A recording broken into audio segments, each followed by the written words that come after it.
जय माई की नमस्कार। मैं हूं हनुमान मिश्रा, आपका अपना ज्योतिषी वांग शास्त्री। उपस्थित हूं एस्ट्रोसेज टीवी पर तुला राशि के मई महीने के राशिफल के साथ। इस राशिफल को जानकर आप पहले से अनुमान लगा सकेंगे कि मई के महीने में आपको कैसे परिणाम मिल सकते हैं। उसके अनुसार आप योजनाबद्ध तरीके से काम करते हुए बेहतर परिणाम प्राप्त कर सकेंगे, हम ऐसी उम्मीद करते हैं। इस राशिफल को अपनी लग्न के अनुसार देखना ज़्यादा सही रहेगा। यदि आपको अपनी लग्न राशि नहीं पता है तो आप हमारी वेबसाइट astrosage.com पर जाकर मुफ्त में अपनी कुंडली बनाकर ये सब कुछ जान सकते हैं, या फिर हमारा एक मोबाइल एप्लीकेशन है एस्ट्रोसेज, आप उसे डाउनलोड करके उसके माध्यम से हमारे ज्योतिषियों से संपर्क कर सकते हैं। एस्ट्रोसेज एप्लीकेशन पर ज्योतिषी के साथ पहली चैट बिल्कुल फ्री होती है, तो इस फ्री चैट का लाभ लेते हुए आप अपनी लग्न राशि तो जान ही सकते हैं, कोई सवाल तो उसका उत्तर भी जान सकते हैं, क्योंकि पहली चैट बिल्कुल फ्री है। संक्षेप में बात करें मई महीने के गोचरों की, तो सूर्य का गोचर 14 मई तक आपके सप्तम भाव में रहने वाला है। इसके बाद सूर्य आपके अष्टम भाव में पहुंच जाएंगे, यानी कि सूर्य से इस महीने अनुकूलता की उम्मीद नहीं रखनी चाहिए। मंगल का गोचर इस पूरे महीने ही आपके छठे भाव में रहने वाला है, सामान्य तौर पर इसे अच्छा माना जाएगा। बुध का गोचर 10 मई तक आपके छठे भाव में, इसके बाद आपके सप्तम भाव में रहेगा, यानी कि 10 मई तक बुध अनुकूल, तो वहीं बाद में आपको कमजोर परिणाम दे सकते हैं। बृहस्पति आपके अष्टम भाव में पहुंच रहे हैं, साथ ही साथ महीने के अधिकांश समय बृहस्पति अस्त भी रहेंगे, अतः बृहस्पति से अनुकूलता की उम्मीद नहीं रखनी चाहिए।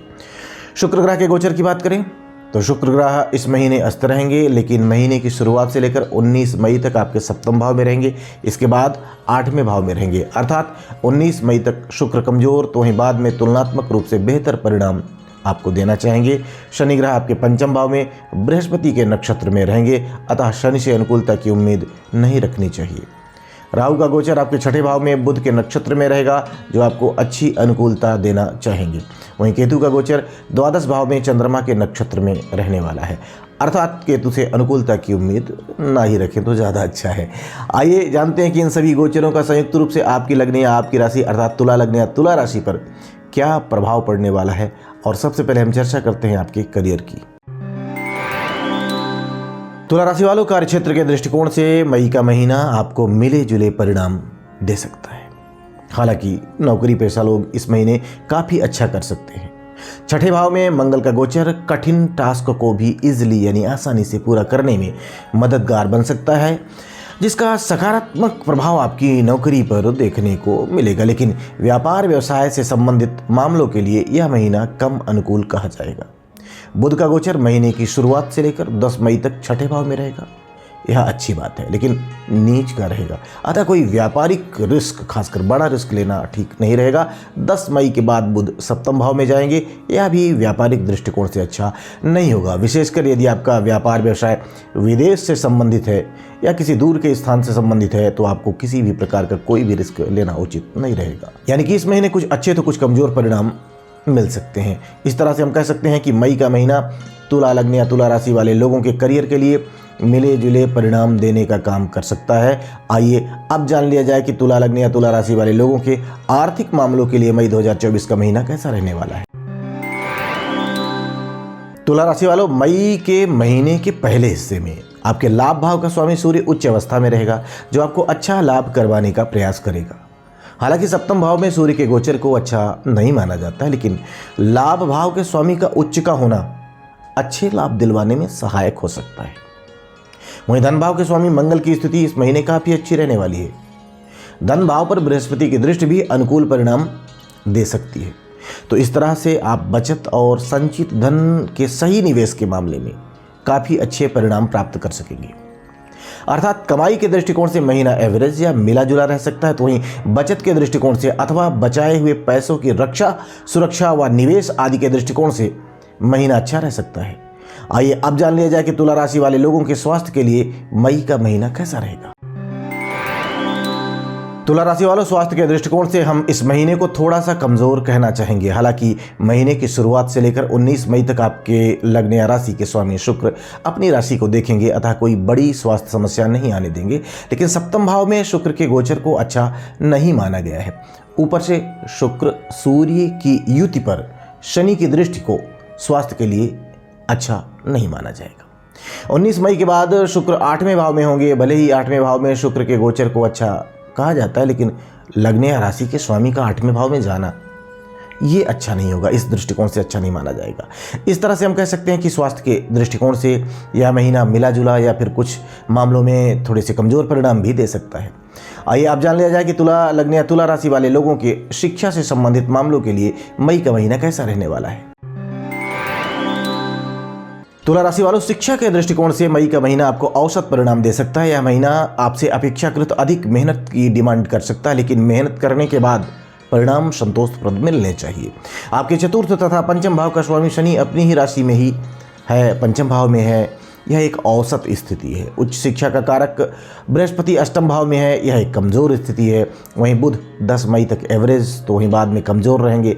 अतः इस महीने आपको खूब कड़ी मेहनत करने की ज़रूरत पड़ सकती है। कड़ी मेहनत के बाद ही आप अच्छे परिणामों की उम्मीद रख सकते हैं। हालांकि शोध के विद्यार्थियों को बृहस्पति अच्छे परिणाम दिलाने में मददगार बन सकते हैं, लेकिन अन्य विद्यार्थियों को मेहनत के ग्राफ को बढ़ाने की आवश्यकता रहेगी। आइए अब जान लिया जाए कि तुला लग्न या तुला राशि वाले लोगों के प्रेम संबंध और दाम्पत्य जीवन के लिए मई 2024 का महीना कैसा रहेगा। तुला राशि वालों, प्रेम संबंध में इस महीने मर्यादित निर्वाह की आवश्यकता रहने वाली है, क्योंकि पंचम भाव का स्वामी शनि बृहस्पति के प्रभाव में है। अतः निश्चल प्रेम करने वाले लोगों को अनुकूल परिणाम मिल सकते हैं, लेकिन प्रेम भाव में मलिनता रखने वाले लोगों को इस महीने परेशानी का सामना करना पड़ सकता है। वहीं दाम्पत्य संबंधी मामलों की बात करें तो इस महीने इस मामले में सावधानी पूर्वक निर्वाह करने की आवश्यकता रहने वाली है। विशेषकर महीने के पहले हिस्से में सप्तम भाव में सूर्य की उपस्थिति अहंकार के ग्राफ को बढ़ाकर संबंधों को कमजोर करवा सकती है। अतः प्रेम के बीच में अहंकार का प्रवेश न होने पाए, इस बात का ख्याल रखना जरूरी रहेगा। ऐसा करके आप तुलनात्मक रूप से बेहतर परिणाम प्राप्त कर सकेंगे। आइए अब जान लिया जाए कि तुला लग्न या तुला राशि वाले लोगों के गृहस्थ एवं पारिवारिक मामलों के लिए मई का महीना कैसा रहेगा। तुला राशि वालों, आपके दूसरे भाव के स्वामी मंगल की स्थिति पारिवारिक मामलों में अनुकूलता दिलवाने का काम करेगी। हालांकि दूसरे भाव पर शनि की दृष्टि बनी हुई है, जो आपसी अनबन और आपसी जिद दे सकती है, जिसे दूर रखने की स्थिति में ही अच्छे परिणाम मिल सकेंगे। यदि आप ऐसी कोशिश करेंगे जिससे आपसी सामंजस्य बना रहे, तो इस मामले में बृहस्पति की दृष्टि आपकी मदद कर देगी। अर्थात कुछ सावधानियों को अपनाने की स्थिति में आप पारिवारिक जीवन का बेहतर आनंद ले सकेंगे। वहीं गृहस्थ मामलों के लिए मई का महीना आपको मिले जुले परिणाम दे सकता है। जो जैसा चल रहा है वैसा चलता रहेगा। साथ ही साथ बृहस्पति की अनुकूलता अब दिन प्रतिदिन गृहस्थ जीवन को और बेहतर करने में मददगार बन सकती है। आइए अब जान लेते हैं कि यदि मई के महीने में तुला लग्न या तुला राशि वाले लोगों को कोई समस्या आती है तो कौन से उपाय इनके लिए फायदेमंद रहने वाले हैं। उपाय की बात करें तो उपाय के रूप में किसी भी प्रकार का आर्थिक जोखिम इस महीने नहीं उठाना है। यह एक तरीके का उपाय ही माना जाएगा। इस महीने नमक कम खाना है और रविवार के दिन नमक बिल्कुल नहीं खाना है। गाय को हरा चारा खिलाना है। तो हम उम्मीद करते हैं कि मई महीने के इस राशिफल को जानने के बाद आप अपने इस महीने को और बेहतर ढंग से प्लान करके उस प्लानिंग के अनुसार सही ढंग से आचार व्यवहार करते हुए आप बेहतर परिणाम प्राप्त करने में सफल रहेंगे। भगवती आप सब पर कृपा बनाए रखें। जय माई की। For regular updates, follow us on our Instagram page.